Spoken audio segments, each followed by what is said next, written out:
कुपुत्रो जायते क्वचिदपि कुमाता न भवति, शास्त्र में लिखा है, लेकिन वासना कुमाता बना देती है। एक घटना, बड़ा धनी परिवार, जरूर ध्यान से सुनना। पति ऑफिसर, खूब धन व्यवस्था, पत्नी और 2 पुत्र, एक पुत्र एक पुत्री, बहुत ही लाडले सुंदर। पूर्व जीवन में उसने जो अपना मित्र बनाया था, फोन का जमाना, बात करके वो अटैची लेके घर आया। उनकी नजदीक ही कोई नौकरी थी जिसमें वो शाम के घर आ जाते थे। देखा घर कौन है, कहा हमारा कजन है, भाई लगता है। उठ के उसने, बड़ा अच्छा किया आप आ गए, बड़ा सज्जन पुरुष था, अच्छा किया आपने आ गए। पहले मैं तो होटल में रुकना चाहता था, पर दीदी ने कहा यहां जाओ। बहुत अच्छा। वो बोली कुछ समय के लिए आए हुए तो यहीं रुक जाए क्या? हाँ हाँ कोई बात नहीं, होटल से अच्छा है यहाँ रुके, जब कजन है।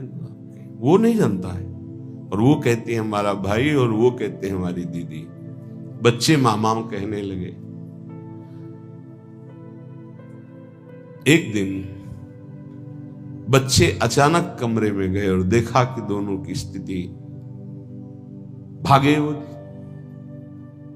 10-12 वर्ष का लड़का बाहर आए तो नौकर भोजन बनाने वाला, तो उसका अंकल अंकल मामा, हमें लग रहा है हमारी मम्मी को मार रहे हैं, क्या कर रहे हैं। वो उस क्रिया को थोड़ी जानते, छोटे बच्चे।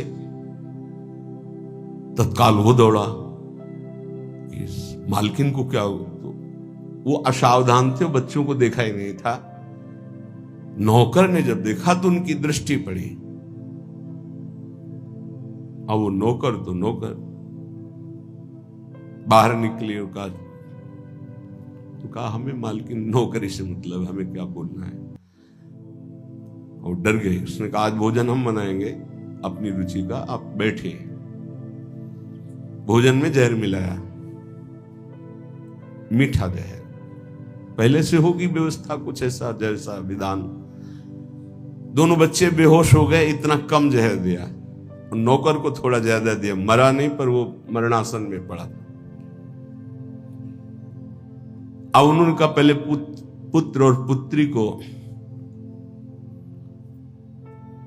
छोटा सा पहाड़ था, वहां तक गाड़ी जाती थी, गाड़ी चला के स्वयं गई। उनका मित्र जो भाई बनकर आए, दोनों को उठा के बच्चों को जमीन वहां से पटक दिया कि अगर जो बचे हों जहर से वो। लौट के आए, नौकर बेहोश पड़ा था, इतने में वो आ गया पति। अब नाटक शुरू, क्योंकि सीसी कैमरा लगा था। पति खूब रोना, दरवाजा क्या हो गया? ये बेहोशी का नाटक कर रहा है, बच्चों को गायब कर दिया हमने। जब बहुत पूछा तो बेहोश होकर गिर गया, नाटक कर रहा है, इसने हमारे बच्चों को गायब कर दिया। तुरंत पुलिस को फोन किया, पुलिस आई, उसकी चेक करवाई तो बेहोश। उनका नाटक तो नहीं है, तो बेहोश है। डॉक्टर ने चेक किया कि इसमें जहर खवाया गया इसको, और वो तो पूरा, उसको इंजेक्शन लगाया गया, थोड़ा होश आया। भारी पिटाई उसकी हुई नौकर की। कहाँ है लड़के? उनका मालिक साहब हमें पता ही नहीं, हमको तो भोजन किसने बनाया? मालकिन ने बनाया। ये पिटाई वहां उसकी हो रही थी, जब उसने कहा मालकिन ने, तो दिमाग उनका खटका, भागे वहां। तो वहां पति को कुर्सी में बांध करके दोनों मिल करके खूब डट के उनकी पिटाई कर रहे थे। और अंतिम था कि उनका उतने में वो, अब अगर वो नहीं खोलते तो 1 मिनट में दरवाजा तोड़ दिया जाए, खोले। अब तो कुछ था नहीं, सब पूरी बात फाइनल में हो गई। जब थप्पड़ के आगे किसकी पूरी बात, क्यों मारा बच्चों को? मार दिया, वहां से फेंक दिया। ये कौन है? तो बॉयफ्रेंड पहले। इसीलिए हम बार बार एकांतिक में सत्संग में कहते हैं ये बॉयफ्रेंड गर्लफ्रेंड तुम्हारे जीवन का बहुत बड़ा नाशकारी। ये कौन माता ऐसा चाहेगी अपने लाडले पुत्रों की हत्या, लेकिन काम वासना ऐसा खेल कर दे। सैकड़ों ऐसे उदाहरण संसार में फैले जो पावन पवित्र संबंध है उनका नाश। मेजर साहब छुट्टी में आते थे तो पहले सूचना दे देते थे। सामने एक मिठाई की दुकान थी जो उसका मालिक था नवयुवक, उसका संबंध। अचानक वो बिना कुछ सूचना दिए गेटमैन साहब अंदर नहीं जा सकते। पागल हो तुम, मेरा बंगला मेरा परिवार, मैं अंदर नहीं जा। वो मालकिन का हुक्म है कि मेरे आज्ञा, उसको दबका है, मेरा मकान मेरे को कैसे तू रोक रहा है? बोले मालकिन ने कहा तो कोई ना आने पावे। फौरन अंदर गए तो मिल गए वो। और तो मेजर तो पिटाई शुरू की, पत्नी को पीट रहे थे, इतने में उसने उनको कवर किया। पत्नी ने राधे राधे। वहीं अंदर जो फूलों का, बंगले में तो सारी व्यवस्था थी मेजर, वहीं बंगले के अंदर ही। अब छुट्टी का समय खत्म हुआ, उनके यहां फोन आया, तुम्हारे यहां उनको बात करवा, बिना अनुमति के इतने दिन हो गए, छुट्टी के ऊपर आए क्यों नहीं? यहां तो आए ही नहीं। ऐसा कैसे हो सकता है? मेजर एक अच्छी पदवी होती है यार, ऐसा कैसे हो सकता है? वो तो छुट्टी लेके घर के लिए गए, पूरा फोर्स उधर का गिरा करके। उन लोगों की अलग प्रणाली होती है। गेटमैन की जो धुलाई शुरू की, आए थे? हाँ साहब आए थे। तारीख समय, हाँ साहब इतने निकले नहीं, जिस दिन से अंदर गए निकले। आप कहाँ है? आखिरी कहाँ है मतलब पिटाई के बाद आखिरी। मेजर साहब की हालत शरीर की विनष्ट हो चुकी थी, जो गाड़ दिया गया था। क्या है? पत्नी का संबंध। एक दिन सुनाया था, पत्नी को आग डाल के जला दिया था, पति का संबंध। माता पिता को अनाथालय में ऐसे पुत्र का संबंध। माता पिता अपने पुत्र को, अभी सुना, ये सब क्या है? काम क्रोध लोभ मोह मद मत्सर के वशीभूत होकर इन संबंधों में कोई प्यार रह गया है? पति पत्नी में विश्वास नहीं, माता पुत्र में विश्वास नहीं। कितनी घटनाएं इतनी है। भाई अपना हरि बिनु और न कोई, मातु पिता सुत बंधु कुटुंब सब स्वार्थ ही के होई। अपना हरि बिनु और न कोई। आपको लगता है आपको कोई प्यार करता है? कब तक? जब तक आप स्वार्थ के लायक हो, नहीं तो कोई प्यार नहीं करता। निज अनुभव ये कहो खगेशा। इसलिए संत जन कहते हैं अपना हरि बिनु और न कोई। ये काया को भोग बहुत दे, मर्दन करी करी धोई। सो भी छूटत नेक तनिक सी, संग न चाले कोई। अपना हरि बिनु और न कोई। श्री चरणदास जी महाराज बड़े ऊंचे महापुरुष हैं। इस शरीर को क्या क्या नहीं खिलाया, इस शरीर के लिए पाप किए गए, बड़ा मलमल के धोया सजाया सुरक्षित रखा। ये भी नीच हमारा साथ नहीं दिया, ये भी साथ नहीं, ये भी साथ नहीं देता। पक्का समझ लीजिए, साथ देती नहीं है किसी का ये साथ। इस देही और तो बात जले तो सम्मा बुझ जाएगी, जलते जलते दम निकल जाएगा आदमी का। क्या भरोसा है इस जिंदगी का, ये साथ देती नहीं है किसी का, है किसका भरोसा। ये इसलिए सब तुम्हारे जानकारी होते हुए भी जानकारी में डाल रहे हैं कि अगर समझ आ जाए तो एक एक श्वास सार्थक कर लो। राधा राधा अपना हरि बिनु और न कोई, घर की नारी बहुत ही प्यारी, दिन में नाही दोई, जीवत कहती साथ चलूंगी, डरपन लागी सोई, अपना हरि बिनु और न कोई। बाल्यावस्था से एक साधक साधु संग करता था, माता पिता के कहने से ब्याह हुआ, रोज गुरु जी के पास जाता था। अब ब्याह हुआ तो नया मित्र मिला, और इनका सबसे बड़ा जादू होता है वचन, मुस्कुराहट, नेत्र की चांचल्यता। देखो हमारा नियम था हम रोज गुरु जी के दर्शन करने जाते, तो हम तुम्हारे बिना जी नहीं सकते। लगा उसको ऐसा, महीनों हो गए गुरु जी के पास नहीं गए। तो संतों का होता है जैसे आप रोज दृष्टि में आओ तो अपनापन से होता, वो कहां गए आज दिखाई नहीं दे। अहोभाग्य मानो यदि आपका ऐसा चिंतन हो, श्यामा श्याम के चिंतन में आपका चिंतन हो गया, बहुत बड़ी बात। यही संतों से प्रार्थना, कभी निज दास की तरह चिंतन कर लेना। गांव वालों से पूछा, वो आता नहीं। अरे बोले उसका ब्याह हो गया। तो ब्याह हो गया तो कोई नई बात थोड़ी, विश्व में सबका ब्याह होता है जो गृहस्थी में होते हैं। जाके कहना कि तुम्हारे गुरुजी याद कर रहे हैं। जब कहा तब पत्नी से बस अभी आया, और मैं, अरे तुम आए नहीं बहुत समय से। हाँ जी ब्याह हो गया है। लो 10-5 दिन ब्याह किया, तो महीनों हो गए तुम आए नहीं। महाराज जी वो बहुत प्यार करती, कहती मैं आपके बिना जी नहीं सकती। हाँ पति पत्नी का भाव तो ऐसा ही होता है, लेकिन ऐसा नहीं बच्चा, सब जी सकते हैं, सब जी सकते हैं। तो उनका गुरु जी आज तक आपकी सब बात मानी, ये बात नहीं मानेंगे। वो कह रही आपके बिना नहीं जी सकते, तुम हमारी जिंदगी हो, तुम हमारी श्वासें हो, तुम नहीं तो हम नहीं। बोले नहीं बेटा ऐसी बात तो नहीं है। बोले गुरुजी हमें अब आपकी बात पर अविश्वास होता है।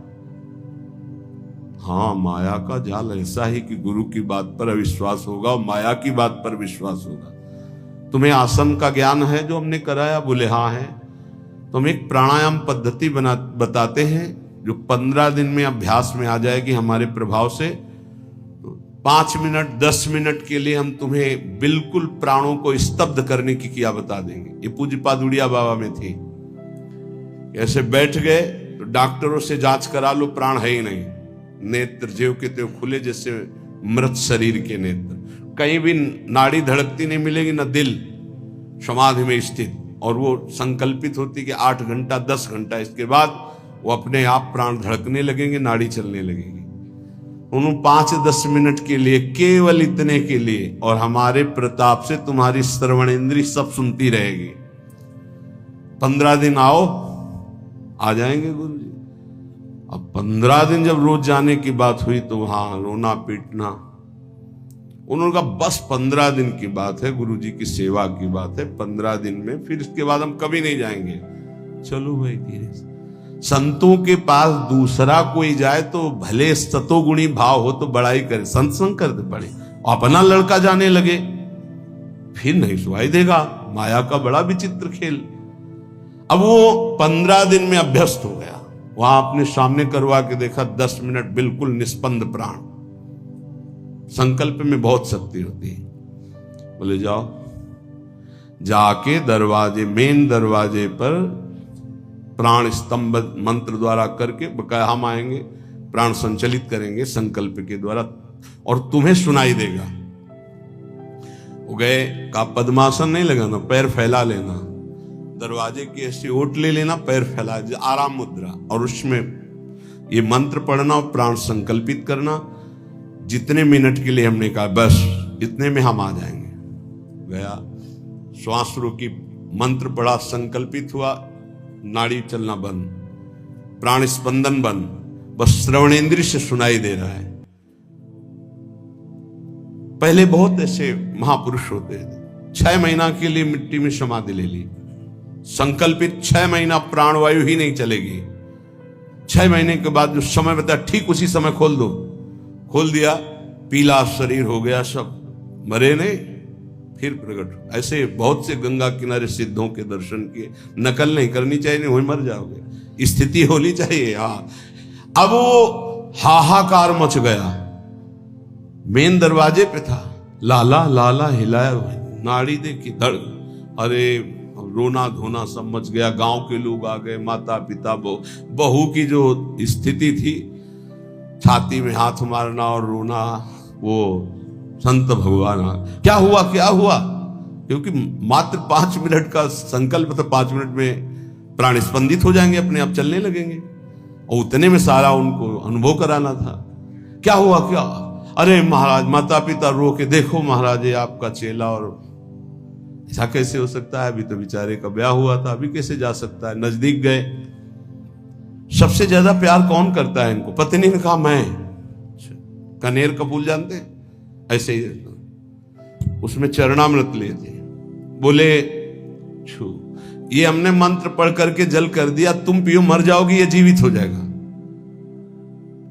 जो सबसे मैं जीने, वैसे भी आप नहीं जी सकती, चेलो वाले ने बताया था कि आप कहती कि मैं आपके बिना जी नहीं सकती जब हमारे पास, तो वैसे ही तुम मर जाओगी, क्योंकि तो पधारी गया, तो ये पी लो, तुम मर जाओगी, ये जी जाएगा। बोले महाराज जो होना सा तो हो ही गया, वो नहीं पिया, और कुछ नहीं है, कुछ नहीं है, चरणामृत है। अच्छा, जो होना था हो गया, मतलब आप नहीं पिएंगी। अब महाराज जैसे भगवान जीवन कटवाना चाहते हैं वैसे काटेंगे, रोना बंद हो गया। और कोई सभा में, सबको पता था महात्मा सिद्ध है, पिएंगे मर जाएंगे, कोई तैयार नहीं। बोले अब चेला हमारा है तो हम ही पी लेते हैं, और उसमें तो चरणामृत था, पिया, और जो ही संकल्प किया सो प्राण संचलित हो गए। अब वो बोला गुरुजी 1 मिनट हम घर में नहीं रुके। नहीं, बोले घर में ही रहो, लेकिन राग रहित होके रहो। राग नहीं, हमारी शिक्षा का फल परिवार के धर्म से चित होना नहीं, पारिवारिक धर्म का पालन करते हुए ये मानो कि हरि के सिवा कोई अपना नहीं, तो तुम्हारी बात बन जाएगी। कह रहे घर की नारी बहुत ही प्यारी, तिन में नाही दोई, जीवत कहत मैं साथ चलूंगी, डरपन लागी। हम उस कमरे में नहीं जाएंगे। क्यों? आप तो कहती थी आपके बिना जी नहीं सकते, तो जो आप थे उनसे परिचय नहीं था, शरीर से था, तो शरीर है, अब उस कमरे में नहीं जाएंगे। कौन तुम्हारा है? जो कहिए ये द्रव्य आपनो, जिन उज्ज्वल मति खोई, आवत कष्ट रखत रखवारी, चलत प्राण ले जोई, आपनो हरि बिनु नहीं कोई। धन किसकी जान नहीं ले सकता, किसको नष्ट नहीं कर सकता, और अंततो गत्वा किसके साथ चला है। अगर धन को अपना मानोगे, शरीर को अपना मानोगे, संबंधियों को अपना मानोगे, तो हरि में विश्वास ही नहीं हो सकता। पक्की बात समझ लो, हरि में विश्वास हो गया तो इन सब के होते हुए भी आपके अंदर मात्र बुद्धि नहीं रहेगी। या जग में कोई ही तू न दिखे, मैं समझाऊं सोई, चरण दास सुखदेव कहें यो, सुन लीजिए नर लोई। चाहे स्त्री हो चाहे पुरुष हो, सुन लो, अपना हरि बिनु और न कोई, हरि के सिवा कोई अपना नहीं है। इसीलिए श्रीपाद प्रबोधानंद जी महाराज कह रहे हैं, अद्य सोवा तीदम कुदेहम सर्वे भोगायांति तत्र स्थिते। भाई आज मरो या कल तुम मरोगे, सारे भोग तुम्हारे छूटेंगे, सारे संबंध तुम्हारे छूटेंगे। तस्मात् सौख्याभास उच्चर विभाति नित्यानंदे नंद वृंदावनांता। इसलिए परम सुख की प्राप्ति के लिए इस शरीर को वृंदावन लाओ, इस रज में लुटाओ, सत्संग सुनो और खूब नाम जप करो, इसी से तुम्हारा परम मंगल हो जाएगा।